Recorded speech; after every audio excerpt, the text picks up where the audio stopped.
नमस्कार बच्चों। कम समय में अधिक जानकारी देने वाले आपके अपने ज्ञानवर्धक YouTube channel tour with knowledge में मैं सुभाष सिंह आपका स्वागत करता हूं। आइए आज इस वीडियो में हम जानेंगे छत्तीसगढ़ बोर्ड के कक्षा छठवीं के समाज का अध्ययन इस विषय के अध्याय 4 इतिहास की समय रेखा एवं उसके स्रोत के बारे में।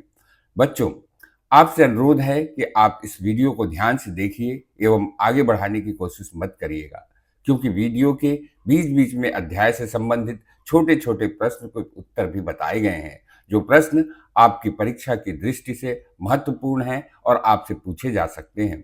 यदि आप वीडियो को आगे बढ़ाएंगे तो इसका नुकसान आपको ही होगा। पूरा वीडियो देखने से निश्चित ही आपको आपके ज्ञान में वृद्धि होगी, आपको इसका लाभ आपकी परीक्षा में प्राप्त होगा। बच्चों, हमारे वर्तमान को समझने के लिए हमें अपना अतीत अथवा इतिहास को समझना आवश्यक है। अन्यथा हम सही मायने में ना अपने वर्तमान को समझ पाएंगे और न ही भविष्य के बारे में कोई योजना बना पाएंगे। बात जब इतिहास की होती है तो हमारे मन में एक प्रश्न उठता है कि आखिर इतिहास किसे कहते हैं, इतिहास शब्द का क्या अर्थ होता है। तो इतिहास शब्द संस्कृत भाषा के शब्द इति धन हा धन आस बराबर इतिहास से मिलकर बना है, जिसका अर्थ होता है ऐसा निश्चित रूप से हुआ था। दूसरा प्रश्न उठता है कि हम इतिहास किसका पढ़ें, राजा महाराजाओं का, किसी स्थान का, सभ्यता संस्कृति का, या किसी अलग क्षेत्र विशेष का।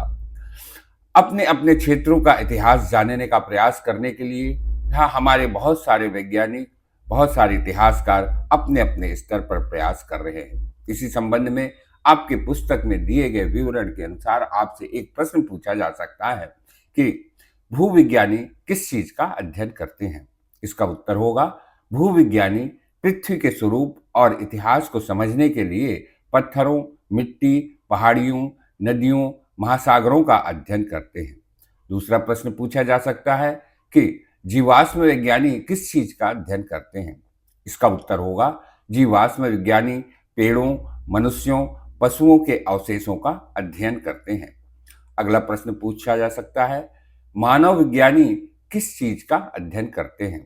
इसका उत्तर होगा मानव विज्ञानी समाज व संस्कृति के इतिहास को वर्तमान से जोड़कर अध्ययन करते हैं। अगला प्रश्न हो सकता है पुरातत्व विज्ञानी किस चीज का अध्ययन करते हैं। इसका उत्तर होगा पुरातत्व विज्ञानी मानव, पौधों एवं पशुओं द्वारा अपने पीछे छोड़े गए अवशेषों जैसे उपकरण, घड़े, पात्र, मूर्तियां, हड्डियां, मानव के दांत, जले हुए अनाज, घरों एवं घरों के ईंटों के हिस्सों का अध्ययन उत्खनन करके करते हैं। हमारा देश समय की गणना करने में अंग्रेजों एवं पश्चिमी देशों से काफी आगे था। इसी कारण हमारे देश का शक संवत अंग्रेजी कैलेंडर से 78 वर्ष पहले और हिंदू विक्रम संवत अंग्रेजी कैलेंडर या ग्रेगोरियन कैलेंडर से 57 साल पहले ही प्रारंभ हो गया था। इसलिए हिंदू विक्रम संवत ग्रेगोरियन कैलेंडर जो हम जनवरी से दिसंबर तक का होता है उससे 57 वर्ष का और शक संवत में 78 वर्ष का अंतर है। इतिहास को जानने के लिए हमें समय की गणना करना भी सीखना चाहिए। सामान्यतः समय की गणना किसी व्यक्ति विशेष के जन्म अथवा किसी शासक के शासन के आरंभ से लिया जाता है। हमारे देश में अंग्रेजी कैलेंडर या ग्रेगोरियन कैलेंडर को अलावा हिंदू संवत कैलेंडर का उपयोग भी किया जाता है। हिंदू विक्रम संवत में 12 माह होते हैं, जिसे हिंदी माह भी कहा जाता है। यहाँ आपसे एक प्रश्न पूछा जा सकता है कि हिंदू कैलेंडर के 12 माह कौन कौन से हैं, नाम बताइए।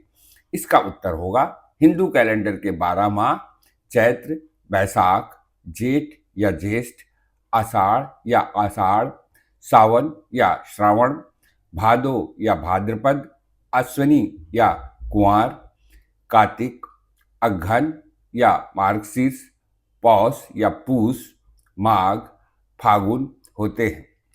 फागुन माह में ही होली का त्यौहार मनाया जाता है।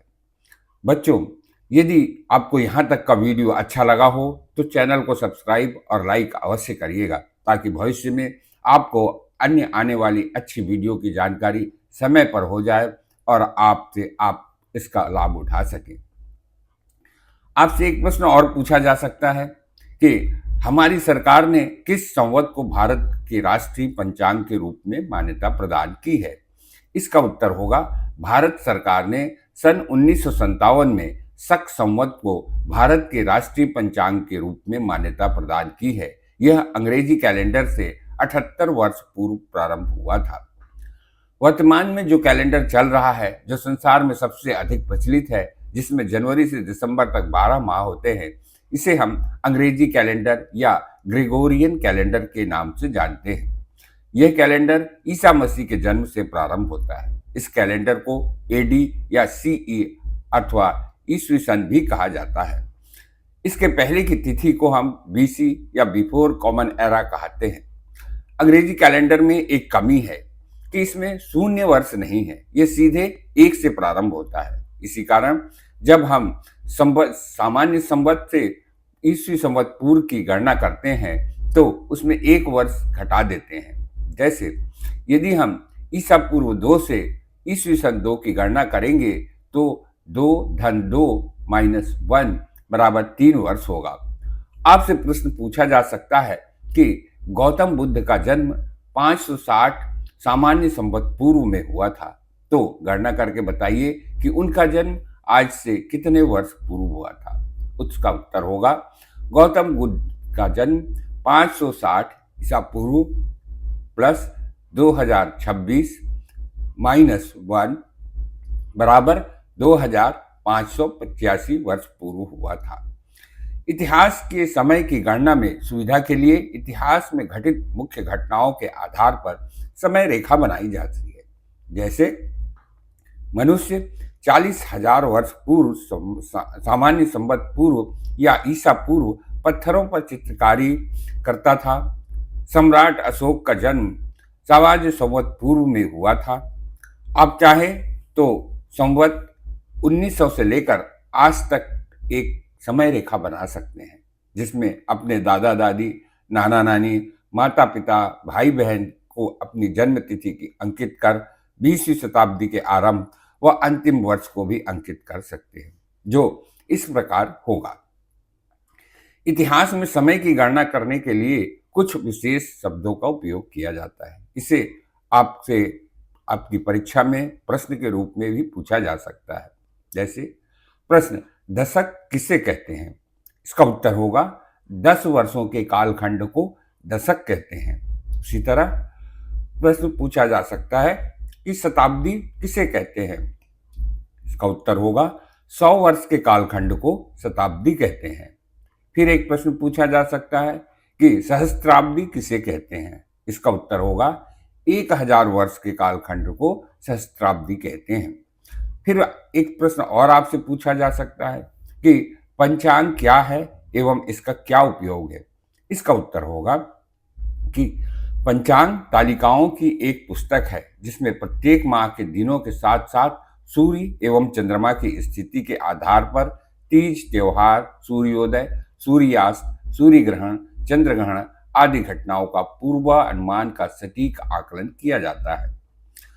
अच्छा बच्चों, अब आपके पुस्तक में एक चार्ट दिया गया है जिसमें दादा दादी, नाना नानी आदि के नाम, व्यवसाय, जन्म स्थान एवं उन्होंने आपको आपकी आसपास की जानकारी दी है, अपने समय की क्या जानकारी दी है, इस बात का उल्लेख कर आप अपने शिक्षक के मार्गदर्शन से इसे बना सकते हैं, इसे भर सकते हैं।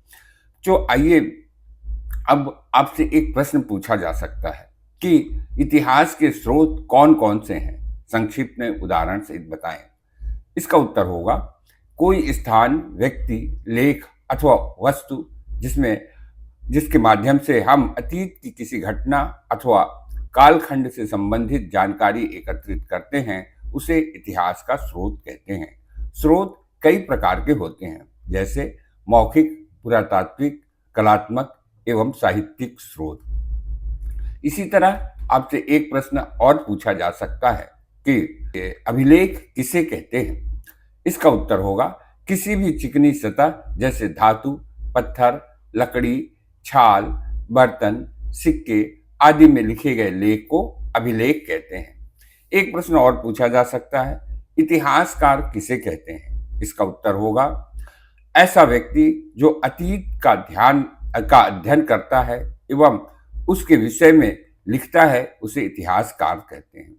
एक प्रश्न और पूछा जा सकता है, अनुवांशिकी किसे कहते हैं? इसका उत्तर होगा, अनुवांशिकी जीव विज्ञान की वह शाखा है जिसमें हम अध्ययन करते हैं कि किस प्रकार पौधों, जानवरों या मनुष्यों की कुछ विशेषताएं एवं गुण एक पीढ़ी से दूसरी पीढ़ी तक पहुंचती है। पुस्तक में दिए गए चित्र में यह चित्र सिक्के का चित्र है। इसमें सिख गुरु नानक देव जी की आकृति प्रतीत होती है। संभवतः इसे महाराजा रणजीत सिंह द्वारा जारी किया गया होगा। यह 12वीं सदी के पत्थर पर उकेरी गई एक आकृति है जिसे वीर पत्थर के नाम से भी जाना जाता है। यह चित्र 4 शेरों वाली ऐतिहासिक मूर्ति है जो हमारे देश का राष्ट्रीय प्रतीक चिन्ह है। इसका निर्माण सम्राट अशोक ने सारनाथ में करवाया था।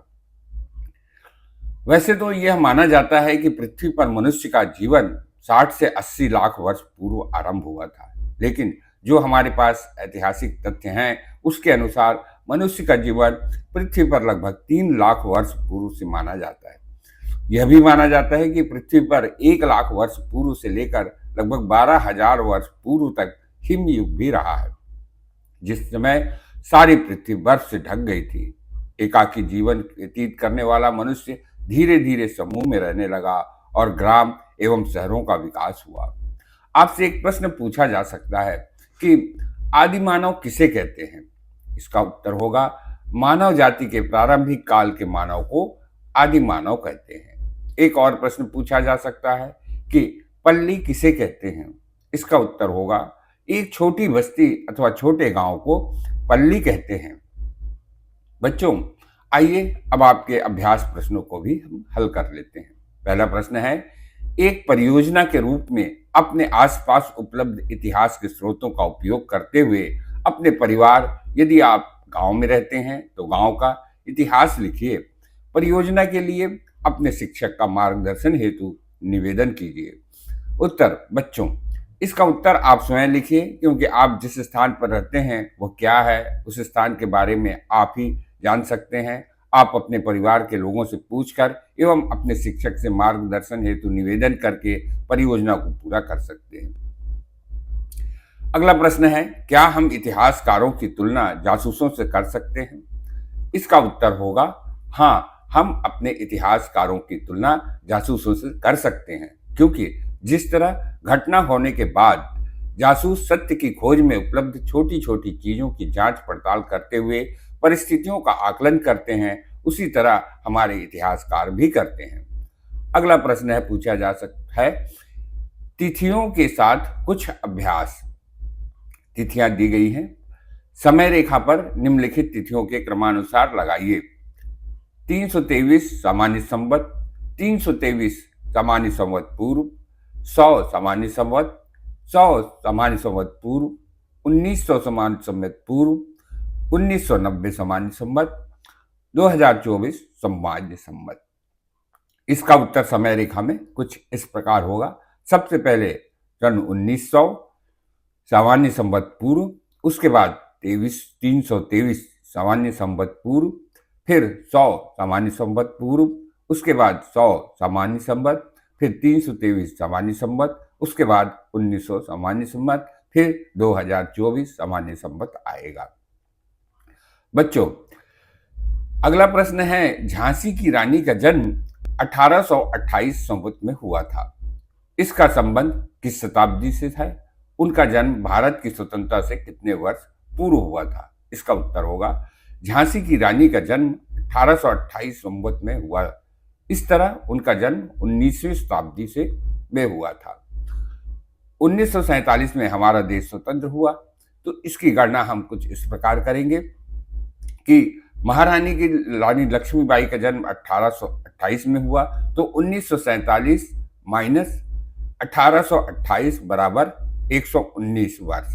भारत की स्वतंत्रता से 119 वर्ष पूर्व रानी लक्ष्मीबाई का जन्म हुआ था।